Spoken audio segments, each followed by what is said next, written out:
بسم الله الرحمن الرحيم.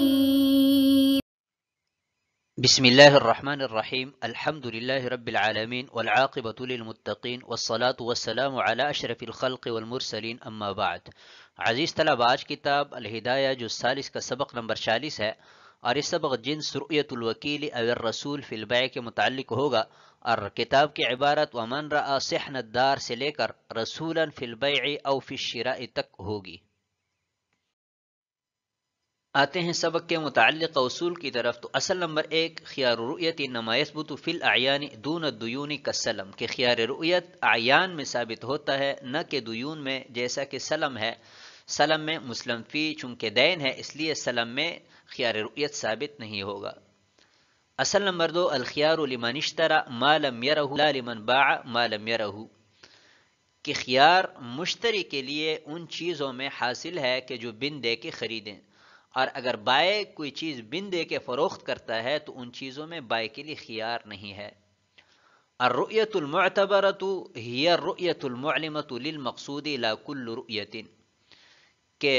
رؤیت معلمہ للمقصود یعنی ایسی رؤیت کہ جس سے مقصود حاصل ہو، مبی کے اوصاف معلوم ہو، ایسی رؤیت معتبر ہے، نہ کہ مطلق رؤیت، کہ مثلا ایک شخص دکان پر سے گزر رہا ہے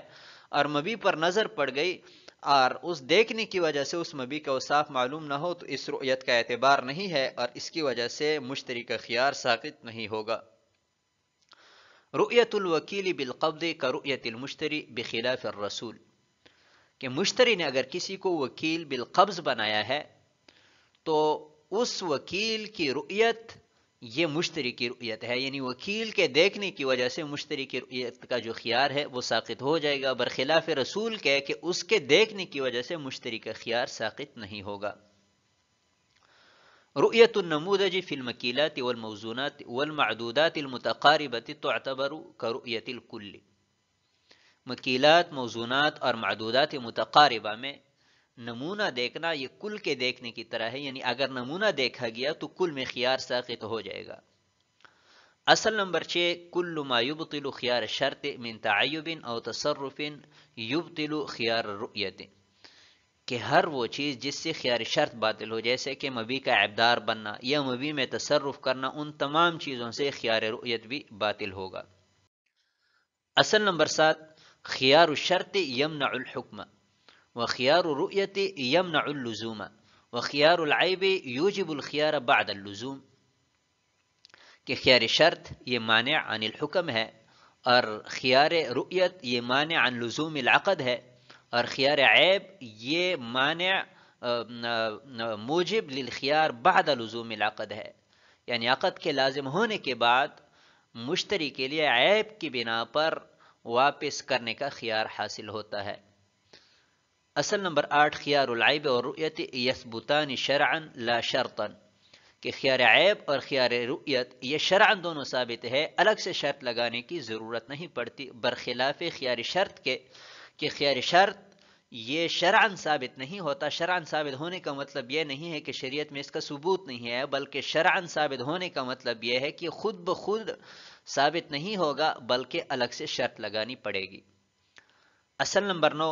اسقاط الحق قبل ثبوته باطل، کہ حق کے ثبوت سے پہلے اس کا اسقاط یہ باطل ہے، یعنی ابھی تک حق وجود میں ہی نہیں آیا اور اس کو ساقط کیا جائے تو یہ معاملہ باطل ہے. اصل نمبر 10، المعلق بالشرط معدوم قبل وجود الشرط، کہ اگر کسی امر کو کسی شرط کے ساتھ معلق کیا جائے تو جب تک وہ شرط وجود میں نہ آئے تو اس کے وجود میں آنے سے پہلے پہلے وہ امر معدوم رہے گا، اور جب شرط وجود میں آئے تو اس وقت وہ امر وجود میں آ جائے گا. اصل نمبر 11، غیر المرئی اذا كان تبعا للمرئی يعتبر مرئیا برؤیت الاصل، کہ غیر مرئی جو کہ مری کے لیے تبع ہو تو اصل جو کہ مری ہے جس کو مشتری نے دیکھ لیا ہو تو اصل دیکھنے کی وجہ سے غیر مری جو کہ تبع ہے اس میں بھی رؤیت ساقط ہو جائے گی، یعنی غیر مرئی کی رؤیت مرئی کی رؤیت سے کافی ہو جاتی ہے. اصل نمبر 12، الوکیل بالشیء وکیل باتمامہ، کسی چیز کا وکیل اس کے اتمام کا وکیل ہے، یعنی اگر کسی کو کسی معاملے کا وکیل بنایا جائے تو وہ اس معاملے کو پائے تکمیل تک پہنچائے گا۔ اصل نمبر 13 الوکیل بشیء وکیل بحقوقہ، وکیل بشیء اس کے حقوق کا بھی وکیل ہے۔ اصل نمبر 14 الرسول لیس الیہ الا تبلیغ الرسالہ، کہ قاصد اس کی ذمہ داری محض رسالہ اور پیغام پہنچانا ہے۔ اصل نمبر 15 القبض نوعان ناقص وهو ما قارنه الخيار وتام وهو ما لم يقارنه الخيار، کہ ناقص وہ قبضہ کہ جس کے ساتھ خیار مقارن ہو، یعنی قبض ناقص کے ہوتے ہوئے خیار ساقط نہیں ہوتا، اور قبض تام وہ قبضہ کہ جس کے ساتھ خیار مقارن نہ ہو، یعنی اگر قبضہ تام ہو تو یہ خیار ساقط ہو جاتا ہے۔ اصل نمبر 16 التشبہ یقوم مقام الحقیقت عند العجز، کہ تشبہ یا حقیقت کے قائم مقام ٹھہرایا جاتا ہے عجز کے مقامات پر۔ اصل نمبر 17 الوصف قد یکون مقام الرؤیت کما فی السلم، کہ وصف کو بسا اوقات رؤیت کے قائم مقام ٹھہرایا جاتا ہے جیسا کہ سلم، کہ سلم میں مسلم فی چونکہ معدوم ہے تو اس مسلم فی کا اوصاف بیان کرنا یہ ایسا ہے گویا کہ رؤیت ہو گئی ہے اور مسلم فی دیکھ لیا گیا ہے، اور یہی وجہ ہے کہ مسلم فی میں بے سلم میں خیار رؤیت نہیں ہے۔ آتے ہیں سبق کے متعلقہ فصول کی طرف، تو جنس رؤیت الوکیل او الرسول للمبیع، اس جنس کو ہم نے کل 4 فصول میں تقسیم کیا ہے۔ فصل نمبر 1 رؤیت الوکیل بالشراء، وکیل بالشراء کی رؤیت بالاتفاق مشتری کے لیے خیار کو ساقط کر دیتا ہے، یعنی وکیل بالشراء نے مبیع کو دیکھ لیا تو ابھی موکل کو دیکھنے کا خیار باقی نہیں رہے گا۔ رؤیت الرسول بالشراء، تو رسول بالشراء ہے، اس کی رؤیت بالاتفاق خیار کو ساقط نہیں کرتا۔ اور فصل نمبر 3 رؤیت الوکیل بالقبض، کہ وکیل بالقبض کی جو رؤیت ہے وہ خیار کو ساقط کرتا ہے کہ نہیں کرتا، تو اس میں اختلاف ہے امام صاحب اور صاحبین کے ہاں۔ اور رؤیت الرسول بالقبض یہ بھی بالاتفاق خیار کو ساقط نہیں کرتا۔ آتے ہیں عبارت کی طرف، قال وَإِن رَأَى صِحْنَ الدَّارِ فَلَا خِيَارَ لَهُ وَإِن لَمْ يُشَاهِدْ بُيُوتَهَا وكذلك إذا رأى خارج الدار أو رأى أشجار البستان من خارج، وعند زفر رحمه الله تعالى لا بد من دخول داخل البيوت، والأصح أن جواب الكتاب على وفاق عادتهم في الأبنية، فإن دورهم لم تكن متفاوتة يومئذ، فأما اليوم فلا بد من الدخول في داخل الدار للتفاوت، والنظر إلى الظاهر لا يوقع العلم بالداخل۔ امام قدوری رحمۃ اللہ علیہ نے فرمایا کہ اگر مشتری نے دار کے صحن کو دیکھا تو اس کے لیے خیار نہیں رہے گا اگرچہ کمروں کو نہ دیکھا ہو، اور اسی طرح جب دار کو باہر سے دیکھا یا باغ کے درختوں کو باہر سے دیکھا، اور امام ظفر رحمۃ اللہ علیہ کے ہاں کمروں میں داخل ہونا ضروری ہے، اور اصح یہ ہے کہ کتاب کا حکم عمارت کے سلسلے میں لوگوں کی عادت کے مطابق ہے، اس لیے کہ اس وقت ان کے مکانات متفاوت نہیں تھے، اور جہاں تک آج کل کی بات ہے تو آج کل کمروں کو اندر سے دیکھنا ضروری ہے، اور باہر دیکھنے سے اندر کا علم نہیں ہوتا۔ اس عبارت میں یہ مسئلہ بیان کیا گیا ہے کہ اگر کسی شخص نے مکان خریدا تو کیا اس مکان کے صحن کو دیکھنا یا اس مکان کو باہر سے دیکھنا اتنی رؤیت کافی ہے کہ نہیں ہے؟ تو ضابطے کے مطابق تو اگر مکان کو باہر سے دیکھ لیا یا مکان کے صحن کو دیکھ لیا تو چونکہ کل مبی کا دیکھنا متعذر ہوتا ہے اور اتنی رؤیت سے مقصود حاصل ہو جاتا ہے تو بس اتنی رؤیت کافی ہے۔ لیکن امام ظفر رحمۃ اللہ علیہ فرماتے ہیں کہ نہیں، مکان کے اندر جا کر ہر کمرے کو اندر سے دیکھنا یہ ضروری ہے۔ کیوں؟ اور صاحب ہدایہ فرماتے ہیں کہ امام قدوری رحمۃ اللہ علیہ کا جو جواب ہے کہ صرف باہر سے دیکھنا کافی ہے، یہ اس زمانے میں اہل کوفہ اور اہل بغداد کی عادت کے مطابق ہے کہ اس زمانے میں مکان اندر اور باہر سے ایک جیسا ہوتا تھا، کوئی تفاوت نہیں ہوتا تھا، تو باہر دیکھنے سے چونکہ مقصود حاصل ہو جاتا تھا تو اس لیے صرف باہر سے دیکھنا کافی تھا۔ لیکن آج کل چونکہ خارج اور داخل میں بڑا فرق ہوتا ہے، اور داخلی جو اشیاء ہے ان اشیاء کی تبدیلی کی وجہ سے قیمت میں بڑا فرق آتا ہے کہ رنگ و روغن کیسے ہیں، مراحیض ملحقہ ہے کہ نہیں ہے، تو اس اعتبار سے مکان کی قیمت میں بڑا فرق آتا ہے۔ اس لیے ضروری ہے کہ مکان کو اندر سے دیکھا جائے اور ہر کمرے کو اندر سے دیکھا جائے۔ تو اس میں مفتابی قول کس کا ہے؟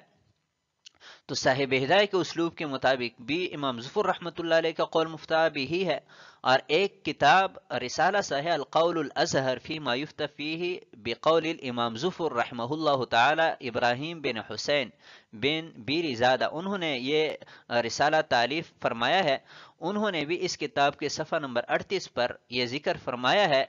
کہ اس معاملے میں امام ظفر رحمۃ اللہ علیہ کا قول مفتابی ہی ہے، ہدایہ کی شروحات کے حوالے سے، اور اسی طرح تبیین الحقائق اور بحر الرائق کے حوالے سے امام ظفر رحمۃ اللہ علیہ کے قول کو مفتابی ہی قرار دیا ہے۔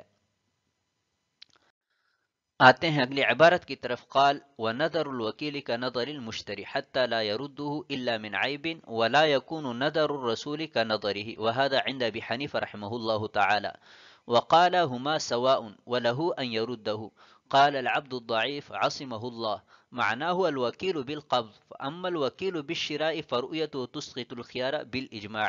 لهما أنه توكل بالقبض دون إسقاط الخيار فلا يملك ما لم يتوكل به، وصار كخيار العيب والشرط والإسقاط قصدا، وله أن القبض نوعان: تام وهو أن يقبضه وهو يراه، وناقص وهو أن يقبضه مستورا،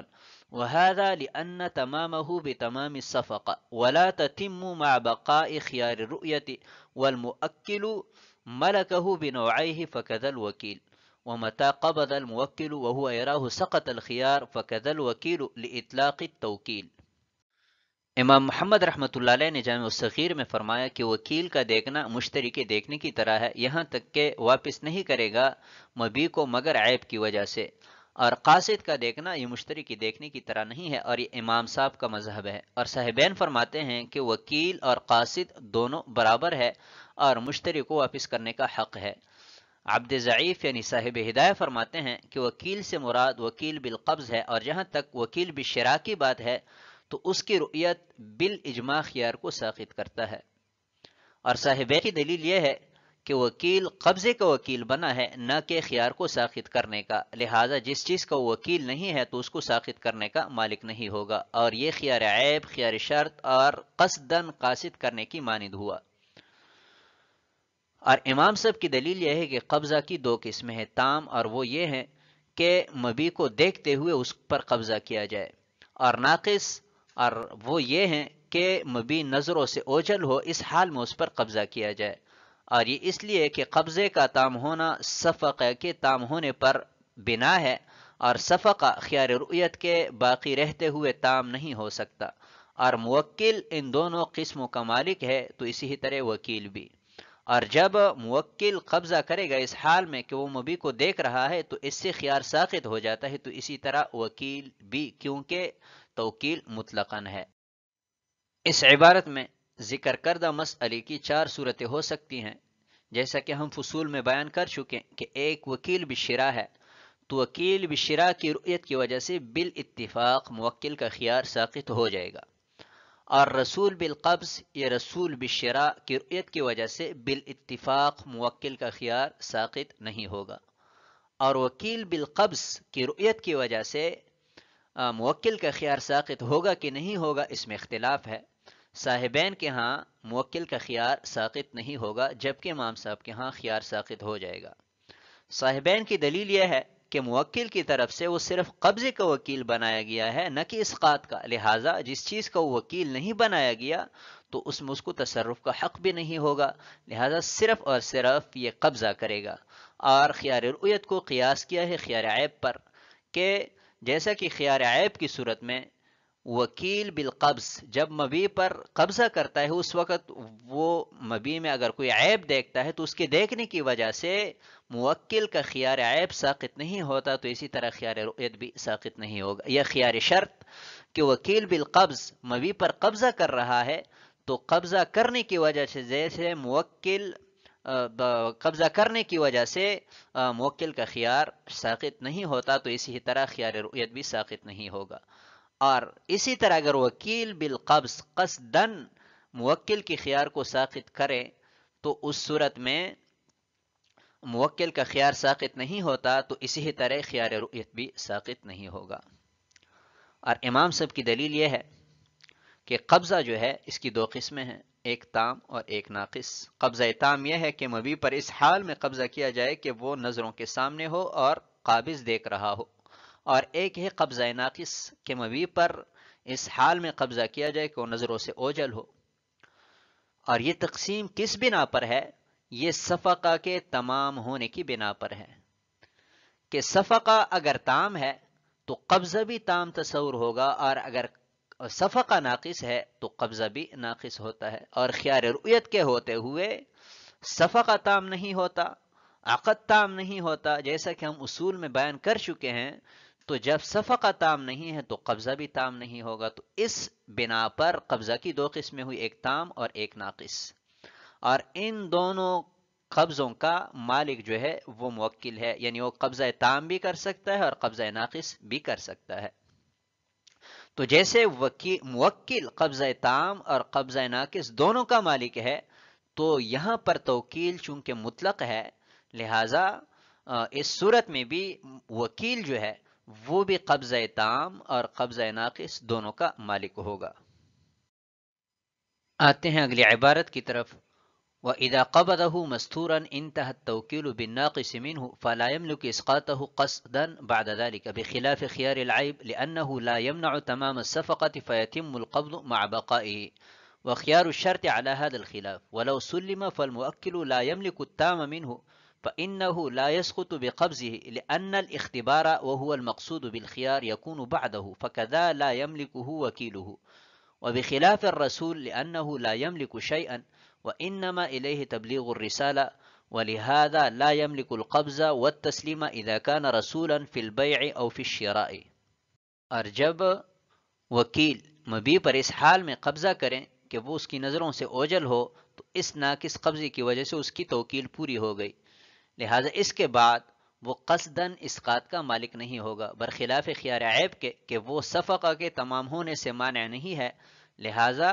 خیار عیب کے ہوتے ہوئے بھی قبضہ تام ہو جائے گا۔ اور خیار شرط میں یہی اختلاف ہے، اور اگر تسلیم بھی کیا جائے تو موکل قبضہ تام کا مالک نہیں ہے،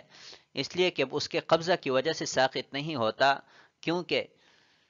خیار شرط سے مقصود اختبار ہے اور وہ قبضے کے بعد ہوتا ہے، لہذا اس کا وکیل بھی اس کا مالک نہیں ہوگا۔ اور برخلاف رسول کے کہ وہ کسی چیز کا مالک نہیں ہوتا، وہ محض رسالہ پہنچانے کا مکلف ہوتا ہے، اور یہی تو وجہ ہے کہ وہ قبضہ اور حوالگی کا مالک نہیں ہوتا کہ جب وہ بے میں یا شراء میں قاصد ہو۔ وَإِذَا قَبَضَهُ مَسْتُورًا، اس عبارت میں ایک اعتراض کا جواب ہے، اور وہ یہ کہ آپ حضرات نے مشتری کے وکیل کو بالکل مشتری کی مانند قرار دی، اور یہ بات ہمیں تسلیم نہیں ہے، اس لیے کہ وکیل اگر قبضہ ناقص کرتا ہے تو قبضہ ناقص کے بعد بالقصد وہ اسقاط خیار نہیں کر سکتا، جبکہ مشتری کر سکتا ہے۔ یعنی اگر مشتری قبضہ ناقص کریں تو قبضہ ناقص کے بعد وہ قصداً خیار کو ساقط کر سکتا ہے۔ تو صاحب ہدایہ فرماتے ہیں کہ وکیل دو قسم کے قبضوں کا مالک تھا، وکیل بنایا گیا تھا وہ قبضے تام کا اور قبضے ناقص دونوں کا۔ تو جب انہوں نے قبض ناقص کیا، یعنی مبی پر اس حال میں قبضہ کی کہ اس کی نظروں سے اوجھل ہے، تو وکالت ختم ہو گئی، اور اس کو جس کام کا مکلف بنایا گیا تھا وہ کام پورا ہو گیا، تو اس کے پورا ہونے کے بعد وہ اسقاط خیار کا مالک نہیں رہے گا، اسقاط خیار کو ساقط نہیں کر سکے گا۔ اور یہاں سے بخلاف خیار العیب، صاحبین نے جو قیاس کیا تھا خیار رؤیت کو خیار عیب پر، تو اس کا جواب ہے کہ خیار رؤیت کا خیار عیب پر قیاس کرنا قیاس مع الفارق ہے، اس لیے کہ خیار عیب یہ مانع عن تمام صفقہ نہیں ہے، خیار عیب کے ہوتے ہوئے بھی صفقہ تام ہو سکتا ہے، تو صفقہ تام ہونے کی وجہ سے قبضہ بھی تام ہوگا، برخلاف خیار رؤیت کے وہ مانع عن تمام صفقہ ہے، خیار رؤیت کے ہوتے ہوئے صفقہ تمام نہیں ہوگا، تو جب صفقہ تمام نہیں ہوگا قبضہ تام نہیں ہوگا، لہٰذا دونوں میں فرق ہے، اس لیے قیاس کرنا درست نہیں ہے۔ اور خیار شرط پر بھی قیاس کرنا درست نہیں ہے، اس لیے کہ امام صاحب کے ہاں خیار شرط کی صورت میں بھی اگر وکیل بالقبض قبضہ کرتا ہے تو اس کی وجہ سے موکل کا خیار ساقط ہو جائے گا، اور اگر تسلیم بھی کیا جائے کہ وکیل کے قبضے کی وجہ سے موکل کا خیار ساقط نہیں ہوتا، تو اس صورت میں جواب یہ ہوگا کہ موکل خود اگر قبضہ کرے تو اس کی قبضہ کی وجہ سے خیار ساقط نہیں ہوتا، تو جب اس کے قبضہ سے خیار ساقط نہیں ہوتا تو وکیل تو کمزور ہے بنسبت موکل کے، تو اس کے قبضے سے کیسے خیار ساقط ہوگا؟ اور رسول پر قیاس کرنا یہ بھی درست نہیں ہے، اس لیے کہ رسول کو تو صرف پیغام پہنچانے کا مکلف بنایا گیا ہے، اس کے ذمے صرف بس اتنا ہے کہ وہ پیغام پہنچائیں، اس کے علاوہ اور کوئی کام نہیں کر سکتا۔ یہی تو وجہ ہے کہ اگر وہ رسول فی البیع ہے یا رسول فی الشراء ہے تو اس صورت میں صرف وہ پیغام پہنچاتا ہے، نہ تو مبیع پر قبضہ کرتا ہے اور نہ ہی وہ سمن حوالے کرتا ہے، تو جب اس کو صرف پیغام پہنچانے کا ہی مکلف بنایا جاتا ہے، اس کے علاوہ اور کوئی کام نہیں کر سکتا، تو اس پر قیاس کرنا درست نہیں ہے۔ تو آج کے سبق کو ہم اسی پر ختم کرتے ہیں۔ والسلام علیکم ورحمۃ اللہ وبرکاتہ۔